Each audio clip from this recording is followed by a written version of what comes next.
Buen día, mi nombre es Valentina Toledo, interna de sexto año de medicina UDP, y les voy a hablar sobre síndrome nefrítico y nefrótico, los dos grandes grupos en los que se dividen las enfermedades glomerulares.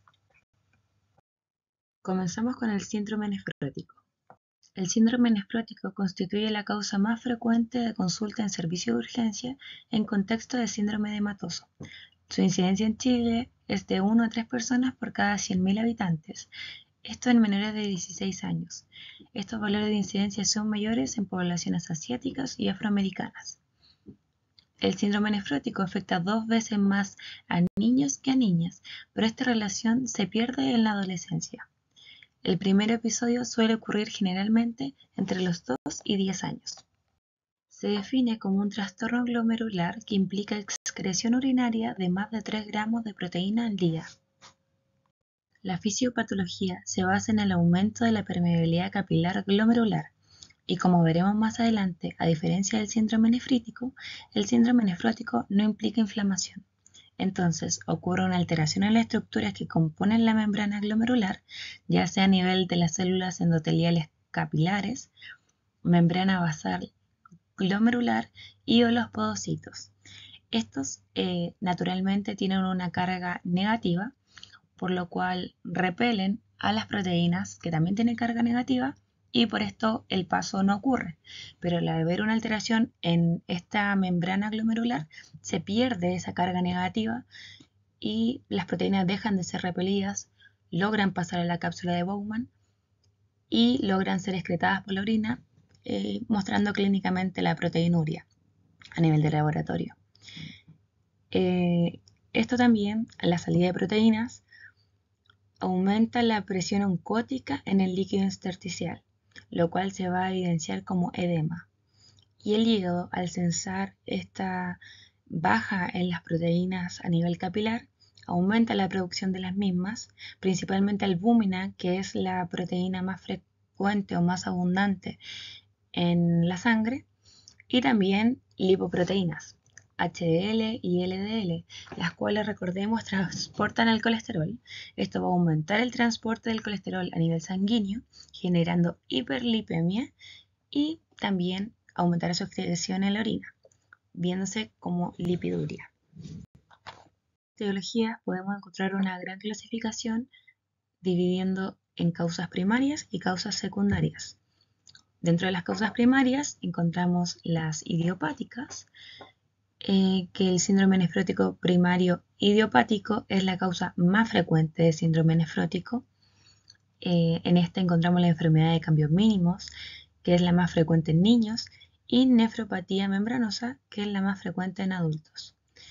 También vemos que dentro de las causas primarias se encuentran las congénitas, que suele aparecer en los primeros 3 meses de vida, y en las causas secundarias tenemos múltiples subgrupos, ya sea enfermedades sistémicas, en donde encontramos la nefropatía diabética, amiloidosis, enfermedades infecciosas, VIH, hepatitis B, C, etc., neoplasias como leucemias, linfomas, intoxicaciones por mercurio, heroína, oro, bismuto, fármacos como los AINES, congénitas como esclerosis mesangial difusa y otras como la preeclampsia. En negro están destacadas las causas más frecuentes y el asterisco ubicado en la nefropatía mesangial por IgA y el lupus eritematoso sistémico está ahí porque, si bien podemos encontrarla en el síndrome nefrótico, suele manifestarse más comúnmente como síndrome nefrítico. A nivel clínico, debido a la proteinuria masiva, encontraremos orina espumosa, y de acuerdo al edema, veremos una hinchazón de predominio facial a nivel específicamente periorbitario y en los tobillos y pies, pero que con el transcurso de días y semanas puede causar ascitis, edema escrotal e incluso derrame pleural. Este aumento de líquidos también generará un aumento de peso. A nivel de estudios iniciales, para evaluar la proteinuria masiva, como dije anteriormente, hay que ver los recuentos de proteína en 24 horas, ver el índice de proteinuria y creatinuria, que sea mayor a 2 miligramos por miligramo, usar una tira reactiva, donde se miden las proteínas en orina, y proteínas totales, las cuales van a estar disminuidas en menos de 6 gramos por decilitro. La hipoalbuminemia lo medimos en base a la albuminemia obtenidas por laboratorio, dilipidemia con el perfil lipídico, donde encontraremos una hipercolesterolemia mayor a 200 e hipertrigliceridemia mayor a 200. Y también podemos hacer otros estudios como la función renal con el BUN-CREA, velocidad de sedimentación glomerular, la cual estará elevada, electrolitos plasmáticos, gases venosos, radiografía de tórax, porque, por ejemplo, con el edema también podemos encontrar concomitante una dificultad respiratoria y podemos sospechar una neumonía, lo cual es muy importante también determinar.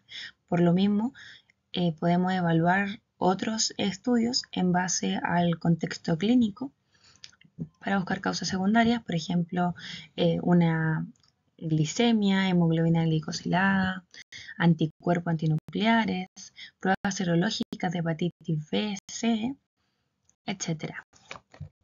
Manejo inicial de este síndrome encontramos medidas generales como reposo relativo, dieta hiposódica de menos de 2 gramos diarios de sodio, restricción de líquidos y grasas, y a nivel farmacológico encontramos los YECA como el enalapril, el cual se ha visto que disminuye la proteinuria, estatinas como la torvastatina, las cuales van a disminuir los niveles de colesterol en sangre, y para el edema, dependiendo si es moderado o severo, podremos ayudarnos de hidroclorotiazida, 2 miligramos kilo día vía oral, cada 8 a 12 horas, o bien espironolactona, dependiendo también de las comorbilidades del paciente.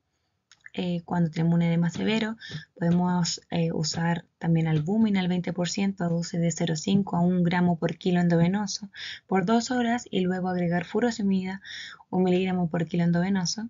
También nos podemos ayudar del uso de corticoides, comenzando con prednisona diaria, con un máximo de 60 miligramos diarios por 6 semanas, luego desescalar a prednisona por días alternos, con un máximo de 40 miligramos diarios por 6 semanas, para finalmente disminuir progresivamente las dosis en 1 a 3 meses hasta suspender 100% el uso de corticoides. Algunos autores proponen el uso de anticoagulantes y antiagregantes plaquetarios porque se ha visto que el síndrome nefrótico, además de excretar altos niveles de albúmina por la orina, también excreta proteínas que previenen la trombosis, como la antitrombina 3, proteína C, etc. Y se ha visto que también hay un incremento en la síntesis de factores que estimulan la trombosis. Es por esto que algunos autores defienden el uso de estos fármacos por el riesgo de tromboembolismo, pero existen pocos datos que apoyen su uso como prevención primaria. Es por esto que lo puse en asteriscos. Aplicaciones que podemos encontrar, tenemos el edema que puede evolucionar a una citis y o derrames pleurales, infecciones como celulitis, peritonitis bacteriana espontánea, etc., anemia, trombosis de la vena renal y embolia pulmonar.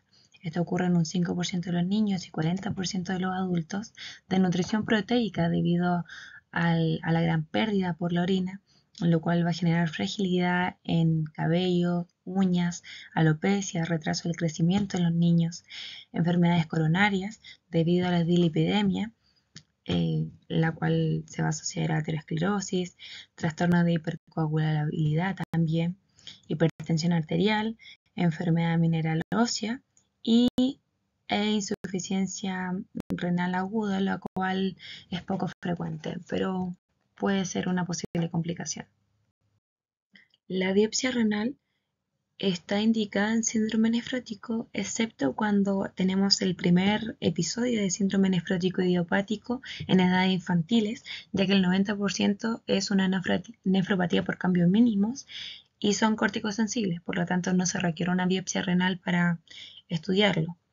Cuando tenemos una nefropatía diabética de evolución típica o cuando tenemos una amiloidosis diagnosticada por otros procedimientos como el aspirado de grasa subcutánea o biopsia rectal. La biopsia renal en síndrome nefrótico también se indica especialmente cuando hay resistencia al tratamiento con corticoides, cuando hay un deterioro progresivo en la función renal, cuando hay hipertensión arterial persistente, recaídas frecuentes y cuando se asocia a síndrome nefrítico, del cual hablaré más adelante. Síndrome nefrítico. Es un proceso inflamatorio de origen autoinmune o postinfeccioso que afecta a los glomérulos renales y se caracteriza por la aparición de hematuria, cilindros hemáticos, proteinuria no nefrótica y disminución de la velocidad de filtración glomerular. Las etiologías del síndrome nefrítico son muy variadas, pero podemos dividirla en dos grandes grupos, las glomerulopatías primarias y secundarias. Dentro de las primarias encontramos la glomerulonefritis postinfecciosa, la cual puede ser a causa de bacterias, virus, parásitos, pero lejos la más común es la glomerulonefritis post-estreptocócica. Por eso está destacada con negrita. También podemos encontrar la glomerulonefritis rápidamente progresiva, la cual es causada por enfermedades mediadas por anticuerpos antimembrana basal glomerular, enfermedades causadas por depósitos de inmunocomplejos, entre otras. Y en las secundarias podemos encontrar enfermedades sistémicas como el lupus eritematoso sistémico. Como dije al inicio de la presentación, este también se puede encontrar en el síndrome nefrótico, pero es mucho más común verlo asociado al síndrome nefrítico. También podemos encontrar polivasculitis, vasculitis necrotizante, etc. A nivel epidemiológico, como dije anteriormente, la glomerulonefritis aguda post-estreptocócica es la causa más común de síndrome nefrítico en niños. Su incidencia ha ido a la baja en países desarrollados, incidencia que es más alta en países en vías de desarrollo. Esto como consecuencia de una suma de factores, como alto índice de pobreza, malas condiciones higiénicas de viviendas y relativa inaccesibilidad al tratamiento. La incidencia es más alta, sin embargo se desconocen las estadísticas.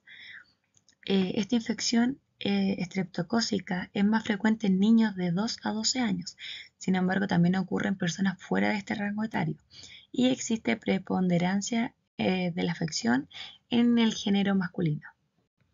A nivel fisiopatológico, a diferencia del síndrome nefrótico, en el síndrome nefrítico habrá una inflamación a nivel glomerular, específicamente a nivel endotelial, en donde habrá depósitos de inmunocomplejos a nivel del glomérulo o anticuerpos. Esto va a generar que el endotelio ensanche sus fenestraciones, por lo que la proteína y eritrocitos lograrán pasar hasta la cápsula de Bowman y serán excretados por la orina. Este paso de eritrocitos y proteínas es importante destacar que las proteínas no pasan en rango nefrótico, es decir, no pasan en la cantidad que ocurre en el síndrome nefrótico, pero igual pasan, lo que también genera un desbalance en la presión oncótica y se verá evidenciado como edema. También involucran la disminución de la velocidad de filtración glomerular, por lo que encontraremos azoemia, que es la acumulación de compuestos nitrogenados en la sangre como creatinina y urea, porque no logran ser eliminados. Esta disminución de la velocidad de filtración glomerular va a activar el sistema renina-angiotensina-aldosterona, lo cual va a generar retención de sodio y agua, evidenciándose clínicamente como edema, oliguria e hipertensión arterial. A nivel clínico encontraremos hematuria, la cual puede ser macroscópica, que se ve en un 30-50% de los casos, o microscópica, en donde al frotis de orina encontraremos glóbulos rojos dimórficos y cilindros hemáticos.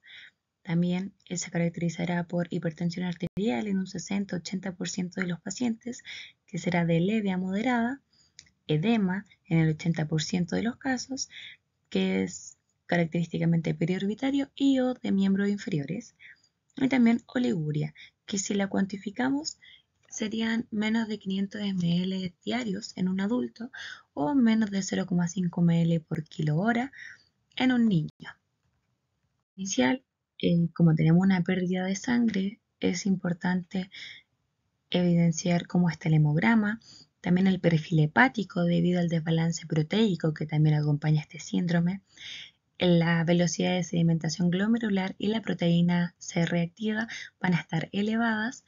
Es importante evaluar también la función renal con buncrea, electrolitos plasmáticos, un análisis de orina donde encontraremos los glóbulos rojos dimórficos, cilindros hemáticos y proteinuria en rangos no nefróticos, como 1 a 2 gramos diarios de proteína, y en algunos casos igual se puede acompañar el estudio con una ecografía renal.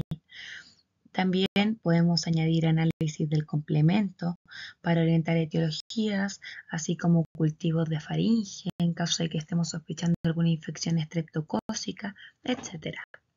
El manejo inicial del síndrome nefrítico implica medidas generales como reposo relativo, una dieta hiposódica con menos de 2 gramos de sodio al día y restricción de líquidos.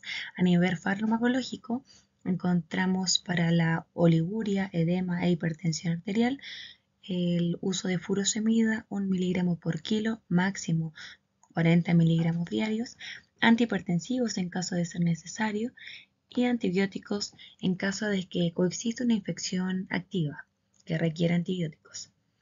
Y cuando tenemos glomerulopatías por depósitos de IgA, no hay un tratamiento específico, pero en forma severa de insuficiencia renal, cuando se sospecha isquemia o perforación intestinal, se aplican altas dosis de corticoides e inmunosupresión con ciclofosfamida. Dentro de las complicaciones que podemos encontrar a nivel de edema, puede progresar a un edema pulmonar agudo y o un edema cerebral. A nivel de hipertensión arterial, puede desencadenar encefalopatía hipertensiva, convulsiones, insuficiencia cardíaca, entre otros. Anemia por la pérdida de sangre e insuficiencia renal aguda. La biopsia renal en contexto de síndrome nefrítico está indicada cuando tenemos este síndrome en una edad infantil, pero con presentación atípica, cuando ocurre en adultos, cuando tenemos los C3 bajos pasados ya 8 semanas, los C4 bajos de forma mantenida, la proteinuria por recuperación del síndrome nefrítico, hematuria macroscópica persistente y cuando está asociado a síndrome nefrótico. También quise dejar plasmado en esta presentación las indicaciones generales de biopsia renal, en donde, por ejemplo, si tenemos un síndrome nefrótico, se indica biopsia a no ser que sea el primer brote del síndrome nefrótico idiopático infantil, ya que el 90% es nefropatía por cambios mínimos y son córticos sensibles. Cuando tengamos una nefropatía diabética con su evolución típica o cuando tengamos una amiloidosis diagnosticada por otros métodos. También se indica biopsia cuando tenemos una proteinuria aislada de más de 1 gramo en 24 horas de causa desconocida y la hematuria de origen glomerular. Esta se caracteriza por no tener proteinuria, no tener hipertensión ni disminución de la tasa de filtración glomerular. Por lo tanto, tiene un excelente pronóstico, pero tiene algunas indicaciones de biopsia, las que es cuando se necesita un estudio genético, un estudio de donante vivo o un diagnóstico específico. Fuera de esas 3 excepciones, no requiere una biopsia la hematuria de origen glomerular. Cuando tenemos también otra indicación, es cuando hay una insuficiencia renal aguda con características atípicas como hematuria, cilindriuria patológica o proteinuria. El síndrome nefrótico agudo, cuando se presenta de forma atípica en adultos, cuando tenemos hematuria macroscópica acompañada de proteinuria persistente de más de 1 gramo diario, cuando tenemos una insuficiencia renal crónica con un deterioro inexplicado con tamaño renal mayor a 9 centímetros. Esto es una indicación controversial porque no cambia la actitud terapéutica, solo ayuda a especificar el diagnóstico cuando tenemos este contexto de insuficiencia renal crónica. Por lo tanto, algunos autores aprueban esta indicación de biopsia y otros no. Otros escenarios en donde se indica biopsia es cuando tenemos un lupus eritematoso sistémico diseminado, cuando hay vasculitis con anticuerpos ANCA positivos o sin de Wood-Pasteur. Esto es cuando estén ocasionando un daño en el parénquima renal o estemos sospechando aquello. Acá dejo la bibliografía utilizada para esta presentación. Muchas gracias.